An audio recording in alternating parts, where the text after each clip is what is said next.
बीघा और एकड़ का फर्क कई बार लोग समझ नहीं पाते, लेकिन भारत के अलग अलग राज्यों में प्रति एकड़ जमीन में बीघों की संख्या कम और ज्यादा होती है। अगर इस माप की बात करें, बीघा बीघा का कोई स्टैंडर्ड माप नहीं होता। इसका माप अलग अलग राज्यों में अलग अलग प्रकार से होता है। जैसे राजस्थान का एक उदाहरण ले लीजिए। यहाँ पर जमीन दो तीन प्रकार की होती है, कच्ची जमीन और पक्की जमीन। इसी प्रकार कई ऐसे राज्य भी हैं जहाँ पर बीघे के अंतर में फर्क होता चला जाता है। कई जगह पर एक ही राज्य के अंदर जमीन प्रति एकड़ में 2 से 3 बीघे भी हैं और उसी राज्य के दूसरे छोर पर 4 बीघे तक प्रति एकड़ में जमीन है। तो इसलिए हम कह रहे हैं बीघा और एकड़ का कोई स्टैंडर्ड माप नहीं होता। यह पुराने समय में लोगों द्वारा अपनी जमीन के नाप के लिए प्रयोग की गई एक विधि थी। अगर आज की वीडियो में हम बात करें तो आप लोगों को हम फर्क जिन राज्यों के अंदर बीघा और एकड़ में कितने बीघे होते हैं वो बताने का काम करेंगे, जिनमें उत्तर प्रदेश, मध्य प्रदेश, हरियाणा, पंजाब, बिहार, राजस्थान, बंगाल, गुजरात, उत्तराखंड, हिमाचल प्रदेश, महाराष्ट्र और असम। इन राज्यों के बारे में बताएंगे कि इन राज्यों में प्रति एक एकड़ के अंदर कितना बीघा तक जमीन होती है। अगर बात करें इन राज्यों के सर्वे की, तो वर्तमान में कई राज्यों में बीघा की जो पद्धति थी उसको फेल करने का काम किया गया और स्टैंडर्ड माप लाया गया है, ताकि जमीन की माप करने में, जमीन बेचने खरीदते समय लोगों को किसी प्रकार की तकलीफ न आए। अब बात करते हैं सबसे पहले उत्तर प्रदेश की। भारत का आबादी के मामले में सबसे बड़ा राज्य उत्तर प्रदेश, जहां पर एक एकड़ में अगर बीघों की बात करें तो 1.56 बीघा जमीन होती है। इसी के साथ इससे अगले राज्य मध्य प्रदेश, जो देश के मध्य में बसा है, और यहाँ पर प्रति एक एकड़ में 3.63 बीघा जमीन होती है। अब बात करें हरियाणा। हरियाणा में एक एकड़ में 4 बीघा तक जमीन होती है। इसी के साथ पंजाब क्षेत्र, पंजाब में भी एक एकड़ में 4 बीघा जमीन होती है। क्योंकि हरियाणा पंजाब एक ही राज्य थे, इस कारण इनमें कोई खास अंतर नहीं हुआ और कुछ एक्ट पंजाब के आज भी हरियाणा में लागू हैं। इससे आगे बात करते हैं बिहार। बिहार की बात करें, यहाँ पर प्रति एक एकड़ में 1.06 बीघा जमीन होती है। इसी के साथ राजस्थान में प्रति एक एकड़ में 1.61 बीघा जमीन होती है। अब बात करते हैं बंगाल की। बांग्लादेश के साथ लगते बंगाल और बंगाल की खाड़ी के क्षेत्र की बात करें तो यहाँ पर बंगाल में प्रति एक एकड़ के अंदर 3.02 बीघा जमीन होती है। गुजरात की बात करें, गुजरात राज्य में एक एकड़ में 2.50 बीघा जमीन होती है। अब इससे आगे बढ़ते हम उत्तराखंड की ओर। पहाड़ी क्षेत्र उत्तराखंड की बात करें तो यहाँ पर जमीन का स्टैंडर्ड माप अलग तरीके से होता है, लेकिन अगर पौराणिक या बीघा पद्धति की बात करें तो यहाँ पर प्रति एक एकड़ में 5 बीघा तक जमीन होती है। इसी के साथ हिमाचल प्रदेश भी उत्तराखंड से लगता राज्य है। यहाँ पर भी प्रति एक एकड़ में 5 बीघा तक जमीन मानी जाती है। इससे आगे बढ़ते हैं महाराष्ट्र की ओर। महाराष्ट्र में एक एकड़ के अंदर 1.6 बीघा जमीन। और लास्ट बच गया हमारा असम के अंदर एक एकड़ में 3.02 बीघा तक जमीन होती है।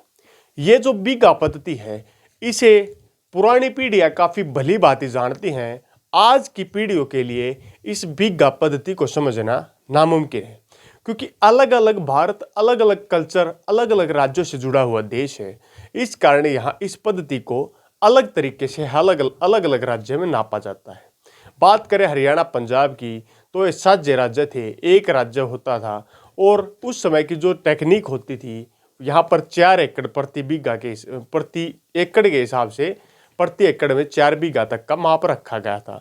इसी प्रकार मध्य प्रदेश में प्रति एकड़ में 3.63 बीघा तक का माप रखा गया था। भारत के अलग अलग राज्यों में इस प्रकार बीघा पद्धति का काम होता रहा। अब आप लोगों के लिए सबसे खास पॉइंट्स की ओर चलते हैं।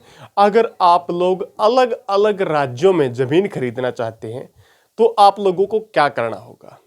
अगर आप लोग किसी भी स्टेट में ज़मीन खरीदना चाहते हैं तो वहाँ पर शुरुआती दौर आप किसी से बात करते हैं जब ज़मीन लेने के लिए, तो आप उनसे कुछ सवाल पूछेंगे कि कितने एकड़ ज़मीन है।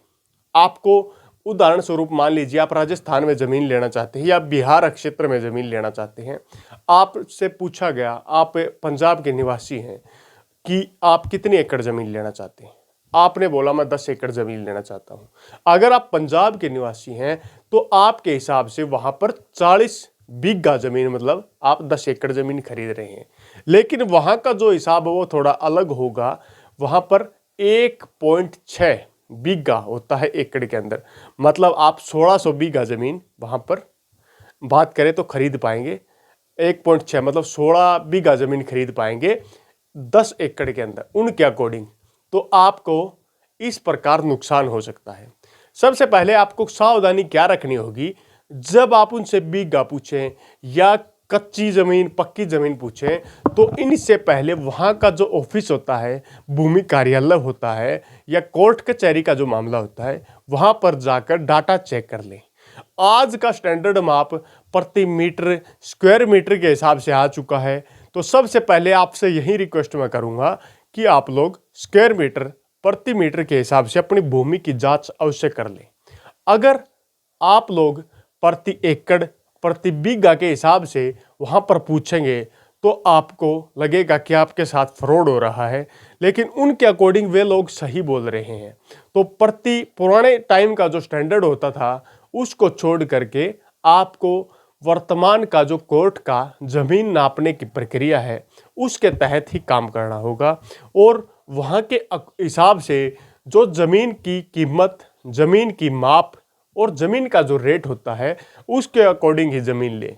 डायरेक्ट अपने हिसाब से न चलें। पंजाब का निवासी बिहार में ज़मीन खरीदने की सोचेगा तो उदाहरण मैंने आपको पहले ही दे दिया।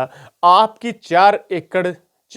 1 एकड़ मतलब 4 बीघा ज़मीन वहाँ पर 1.6 बीघा हो जाएगी। मतलब 1 एकड़ उनका 1.6 बीघा होता है, आपका 1 एकड़ 4 बीघा होता है।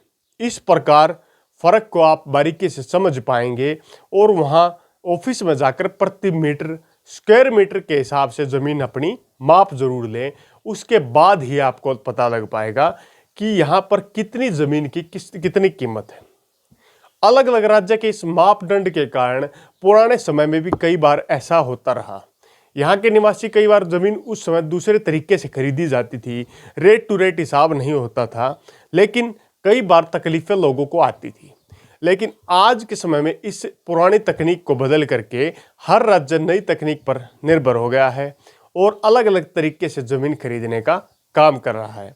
लेकिन फिर भी ज़मीन का जो रेट होता है, जो स्टैंडर्ड कोड होता है, उसमें पुराना आज के दिन भी काफ़ी चीज़ें पुराने तौर पर जोड़ी गई हैं।